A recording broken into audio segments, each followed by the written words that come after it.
Good morning, all of you. Today we are going to discuss the chapter P block element 12th class और उसमें पढ़ेंगे हम group 18 elements. तो आप बेटा जानते हो भली भांति कि जो ग्रुप 18 के एलिमेंट हैं उनको बोलते हैं हम नोबल गैसेज। तो नोबल गैसेज होती क्या है कि जो ग्रुप 18 के एलिमेंट हैं उसमें 6 monoatomic gases helium, neon, argon, krypton, xenon, radon ये एलिमेंट एग्जिस्ट करते हैं। अब इसमें जो रेडॉन है उसको छोड़ करके जो बाकी ऑल अदर गैसेस हैं वो प्रेजेंट रहती हैं एटमॉस्फेयर के अंदर बहुत ही स्मॉल क्वांटिटी में। तो इसलिए क्या है, इनको बोलते हैं हम rare gases except radon. Radon को छोड़ करके जो बाकी और सारी गैसेस हैं वो एटमॉस्फेयर के अंदर एग्जिस्ट करती हैं। ठीक है, तो उनको बोलते हैं हम क्या, रेयर गैसेस। अब क्या है कि जो ये गैसेस हैं these gases are also sometimes refer to as aerogens. अब इनको एरोजन्स क्यों बोलते हैं, क्योंकि ये एयर के अंदर प्रेजेंट रहती हैं। तो ये था इसका जनरल इंट्रोडक्शन। ठीक है, कि जो ग्रुप 18 एलिमेंट है उनको बोलते हैं हम नोबल गैस एलिमेंट। तो नोबल गैस एलिमेंट कौन कौन से हैं, helium, neon, argon, krypton, xenon, radon. अब जो ये सारी गैसेस हैं वो केमिकली रिएक्टिव नहीं होती हैं। ठीक है, कहाँ पर, ऑर्डिनरी टेम्परेचर पर। इसलिए बोलते हैं इनको हम इनर्ट गैसेस। क्या बोलते हैं, इनर्ट गैसेस। ठीक है, अब यहाँ से बट जो कुछ नंबर ऑफ कंपाउंड्स हम प्रिपेयर कर सकते हैं तो वो क्या है आपका कि जो this suggest that this gases are not completely inert. तो वो क्या है, कम्प्लीटली इनर्ट नहीं होती हैं।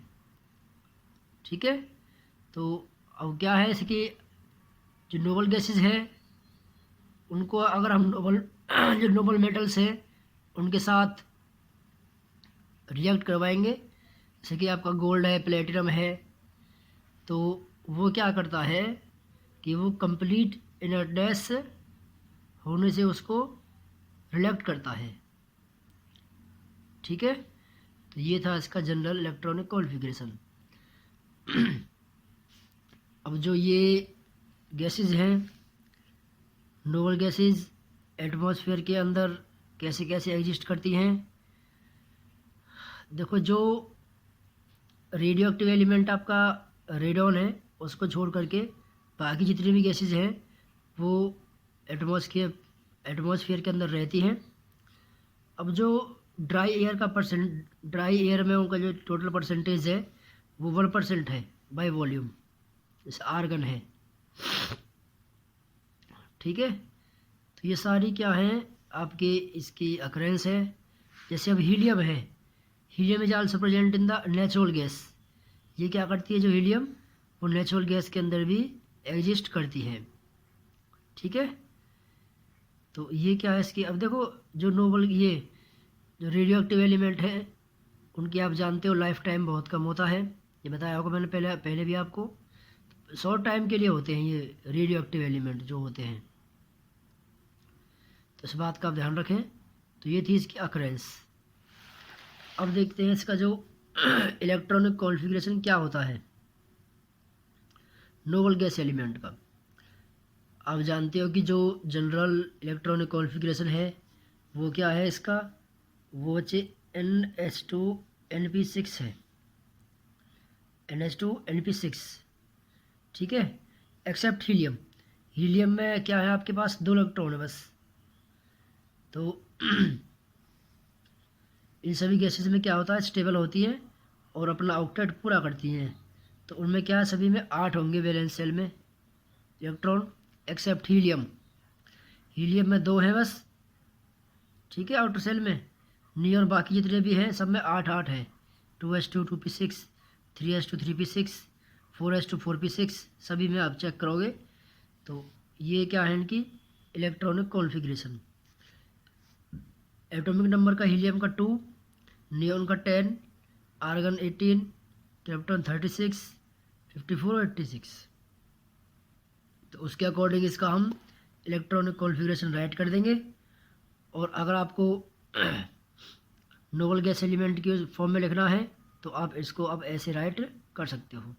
इसका 10 है atomic number, 1s2 2s2 2p6 neon का, तो इसको हमने ऐसे लिख दिया हीलियम 2s2 2p6। तो ये क्या है इसका NH2 NP6 आपने देखा। तो ये क्या है जनरल इलेक्ट्रॉनिक कॉन्फ़िगरेशन। और इसमें वैलेंस सेल में कितने हैं इलेक्ट्रॉन 8 हैं, 6 और 2 8। ठीक है, सभी जगह चेक करोगे आप। जैसे आप डाउन द ग्रुप जाओगे तो साइज बढ़ता जाएगा और यहाँ ऑर्बिटल्स आपके बढ़ते जाएंगे। यहाँ 2s2 तो यहाँ 3s2 होगा, यहाँ 2p6 तो यहाँ क्या होगा 3p6, तो लास्ट तक। अब यहाँ क्या होगा आपका लास्ट में कि जो 86 वाला है वहाँ आपका 4f और ये इनकी एंट्री हो जाएगी एफ सब सेल की। ठीक है, इसको भी आप ऐसे राइट कर सकते हो। अब नेक्स्ट पढ़ेंगे इसका एटॉमिक और फिजिकल प्रॉपर्टीज़ क्या क्या हैं इनकी। आप जानते हो कि जो नोबल गैस एलिमेंट है उनका मोनो एटॉमिक नेचर होता है। वो कभी आपको He2 Ne2 इस फॉर्म में नहीं मिलेंगे, सिंपल मिलेंगे HeNeAr ऐसे मिलेंगे। तो क्या है मोनो एटॉमिक नेचर है उसका। जितने भी गैसेज आपकी सारी वो क्या है मोनो एटॉमिक है और कलरलेस है और ऑर्डरलेस है। ठीक है, तो अब जो उनका नेचर है मोनो एटॉमिक गैसेज का वो स्टेबल क्या है आउटर इलेक्ट्रॉनिक कॉन्फ़िगरेशन है उसकी। तो इसलिए क्या है कि जो they do not enter into chemical combination. तो इसलिए क्या वो किसी भी एलिमेंट के साथ रिएक्ट नहीं कर पाती हैं, यानी कि वो केमिकल कॉम्बिनेशन नहीं होता है उसका। ठीक है, तो इवन अमोंगेस्ट देमसेल्फ अपने आप में भी। तो ये था आपका इसका first point mono atomic properties में। नेक्स्ट देखिए अब एटॉमिक रेडियाई। अब जो एटॉमिक रेडियाई है of noble gases very far the largest in their respective period. उनके पीरियड के अंदर क्या है वो बहुत ज़्यादा होता है। तो उसका रीज़न क्या है because they do not form molecules, क्योंकि वो मॉलिक्यूल्स नहीं बना पाती हैं। तो उसके कारण क्या होगा they have only van der Waals force of attraction. तो वो क्या उनके पास केवल वंडरवाल रेडियाई रहेगी, covalent radii other have covalent radii. ठीक है, तो वंडरवाल जो रेडियस है जैसे ही हम मूव करेंगे डाउन द ग्रुप में जो एटॉमिक रेडियाई है वो इंक्रीज करती है। यहाँ पर देख सकते हो आप डाउन द ग्रुप जाने पर पीरियड के अलोंग ये एटॉमिक यहाँ एटॉमिक रेडियस देखो इसकी आप, ये 120 है, ये 160 है, ये 190, ये 200, 220 ऐसे। और ये क्या आपका रेडियो एक्टिव एलिमेंट है। तो यहाँ पे क्या हुआ तो डाउन द ग्रुप जाने पर जो एटॉमिक रेडियस है वो उसकी वो इंक्रीज करती है। ठीक है, अब यहाँ भी देख सकते हो बाकी इसका आयोनेशन एंथैल्पी वही है आपका डाउन द ग्रुप जाने पर डिक्रीज करती है। ठीक है, इलेक्ट्रॉन गेन एंथैल्पी है।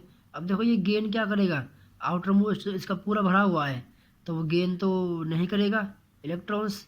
अच्छा हीलियम है उसका क्या है इसकी 48 है इलेक्ट्रॉन गेन एंथैल्पी, नियॉन की 116 है, इसकी 96 है। घटती जाएगी आपकी जैसे जैसे साइज बढ़ेगा तो वो भी आपकी डिक्रीज होती जाएगी।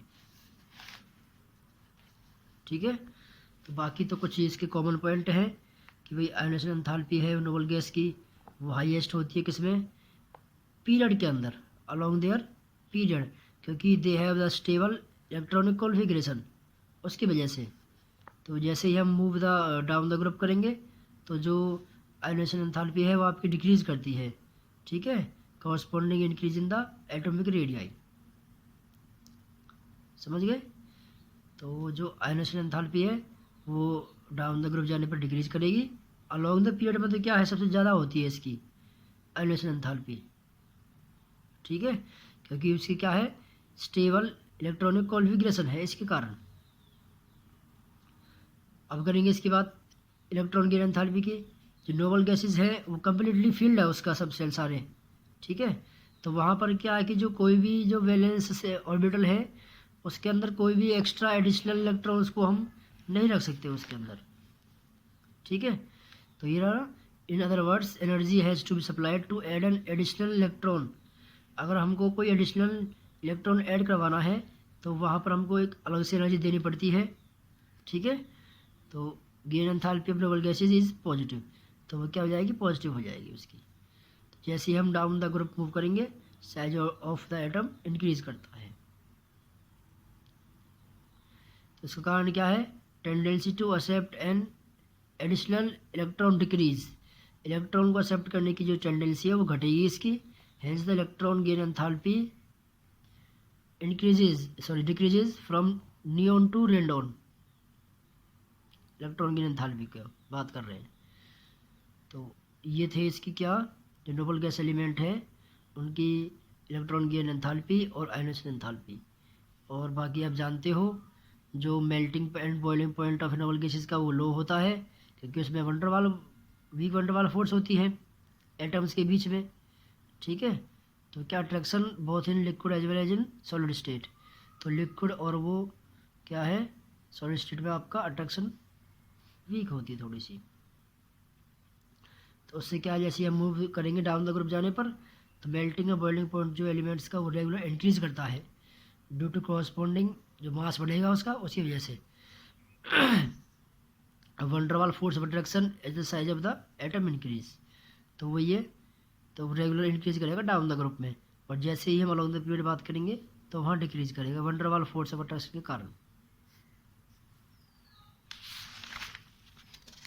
इसके बाद देखते हैं कुछ केमिकल प्रॉपर्टीज़ हैं इसकी नोबल गैसेज की। कुछ पॉइंट तो ये इसमें ये हैं कि जो नोबल गैसेज है वो कम्प्लीटली फील्ड है उसका, इलेक्ट्रॉनिक कॉन्फ़िगरेशन NH2 है, और उनके पास क्या है, नोबल गैसेज के पास है हाई आयनेशन एंथैल्पी है। इलेक्ट्रॉन गेन एंथैल्पी भी क्या है उनकी पॉजिटिव होती है, ठीक है। कारण क्या है, उसमें एडिशनल इलेक्ट्रॉन अगर ऐड करेंगे ना, तो ऐड करने से क्या है उसको एक अलग से एनर्जी देनी पड़ेगी, तो वो वैल्यू इसकी पॉजिटिव आएगी। ऐसे क्या है बाकी और ग्रुप में तो वो नेगेटिव वैल्यू आती है उसमें, ठीक है। अब देखो एक साइंटिस्ट था इसमें जिसने नील बर्टलेट, इसने एक एक्सपेरिमेंट किया था कि अगर हम प्लेटिनम हेक्साफ्लोराइड है इसको हीट करते हैं विद ऑक्सीजन तो ये एक कंपाउंड बनेगा, ठीक है। एक पावर फ्लो ऑक्सीडाइजिंग एजेंट है PTF6। तो इससे करने के बाद ये बनेगा कंपाउंड। तो इस रिएक्शन में क्या हुआ है कि O2 has been oxidise to O2 positive. जो ऑक्सीजन है वो क्या हो गया है, O2 पॉजिटिव में ऑक्सीडाइज हो गया है, ठीक है। तो इसका कहने का मतलब ये था कि भाई जब ये ऑक्सीजन को हमने इसको रिएक्ट करवाया तो यहाँ पर ये कंपाउंड बन गया।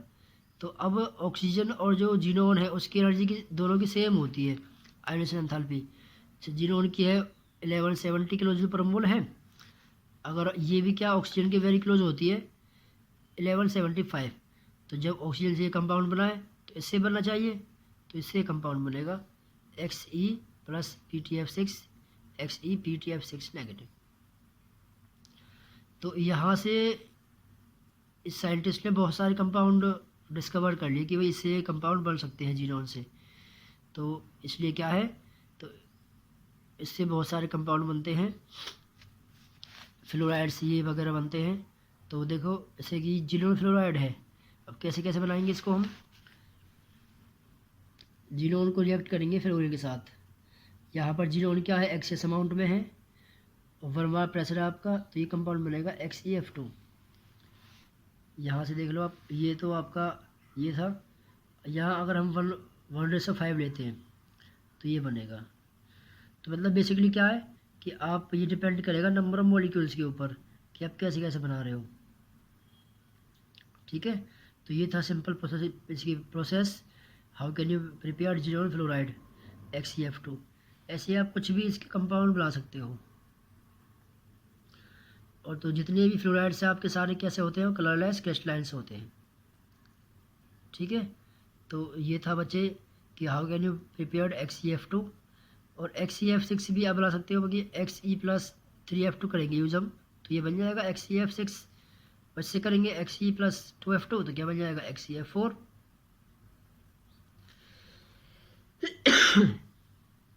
तो इस बात का आप ध्यान रखें। अगर इसकी रिएक्शन करवाते हैं हम वाटर के साथ, तो ये कंपाउंड बनता है आपका। अगर यहाँ देखो इसकी करवाएंगे हाइड्रोलाइसिस, तो Xe निकल जाएगा, आपको HF बन जाएगा। ठीक है, तो ये कुछ कंपाउंड की यहाँ पर प्रिपरेशन है कि भाई अगर हम जिनोन टेट्राफ्लोराइड को करवाएंगे रिएक्ट वाटर से, तो ये बनेगा आपका XeO3, जिनोन ट्राईऑक्साइड। अंडरस्टैंड?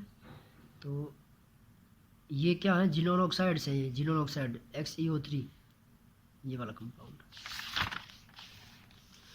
बाकी इसमें आपका क्या रहेगा, इसमें इसके यूज़ हैं। बाकी जो स्ट्रक्चर्स हैं इन कंपाउंड के XeF2, XeF4, XeF6, तो वो आप ये ऐसे निकाल सकते हो।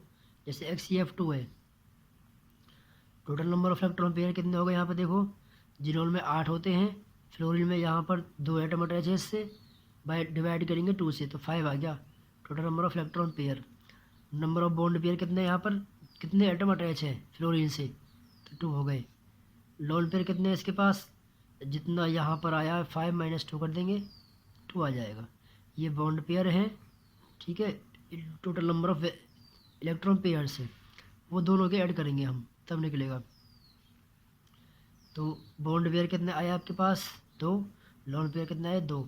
तो ये क्या बनेगा, sp3d2। ये शेप बनती है लीनियर इसकी, तो ये निकाल सकते हो। बाकी इसमें आपके यूज़ है बस नोबल गैसेज के। इस चैप्टर के अंदर यूज़ ऑफ हीलियम है, बैलून स्पेस का यूज़ करते हैं हम। ठीक है, और लिक्विड जो हीलियम है वो cryogenic agent for carrying out various experiment में यूज़ करते हैं इसका। और जो लो सॉल्युबिलिटी है इसकी ब्लड के अंदर, उसके कारण क्या है, इसको oxygen helium mixer is used for artificial respiration में इसका यूज़ करते हैं। जो समुद्र में जो डाइविंग करते हैं, उनमें जो सिलेंडर लगे होते हैं उसका यूज़ करते हैं हीलियम गैस का। और अस्थमा में इसका यूज़ करते हैं हम। ऑक्सीजन जो हीलियम है, इसका जो मिक्सचर है उसका यूज़ कहाँ पे करेंगे, अस्थमा में। अंडरस्टैंड? तो ऐसे ही यूज़ ऑफ नियॉन है, जो डिस्चार्ज ट्यूब वगैरह है, फ्लोरोसेंट लैंप है, और जो एडवर्टाइजिंग पर्पज़ के लिए इसका यूज़ करते हैं। ये बहुत बार पूछता है कि एडवर्टाइजिंग जो साइनिंग बोर्ड होते हैं उसमें कौन सी गैस यूज़ करते हैं, तो नियॉन गैस का आप ध्यान रखें। और एक ये है कि neon bulbs are also used in botanical garden और ग्रीन हाउसेस, इसमें इसका यूज़ करते हैं नियॉन गैस का। ठीक है, और बाकी सोडियम जो वेपर लैंप है उसमें इसका यूज़ करते हैं। आर्गन का यूज़ भी है। ठीक है, बल्ब वगैरह में इसका यूज़ करते हैं। और क्रिप्टॉन का यूज़ है, जो इलेक्ट्रिक ट्यूब है उनमें इसका यूज़ करेंगे। तो ये सारे इसके यूज़ थे, हीलियम, नियॉन, आर्गन, क्रिप्टॉन के, जिनॉन के, रेडॉन के। रेडॉन क्या है, फोटोग्राफी में काम आता है। ये जिनॉन के यूज़ क्या है, क्रिप्टॉन और जो जिनॉन है एफिशिएंट होते हैं आर्गन में, गैस फील्ड करते हैं। और जो रेडियो एक्टिव एलिमेंट है ये आपका रेडॉन, रिसर्च में काम आता है, फोटोग्राफी में काम आता है, ट्रीटमेंट ऑफ कैंसर में काम आता है रेडॉन। तो ये था बच्चा आपका ग्रुप 18। तो ये आप रिवाइज करोगे, और कोई डाउट तो आप मेरे से पूछ सकते हो। फिर हम इसके बाद चैप्टर 1 से रिवाइज करेंगे। और जो आपको रिवाइज करना हो जो चैप्टर पहले, तो आप बोल सकते हो, वो आपको मैं रिवाइज करा दूँगा। Have a nice day, thank you.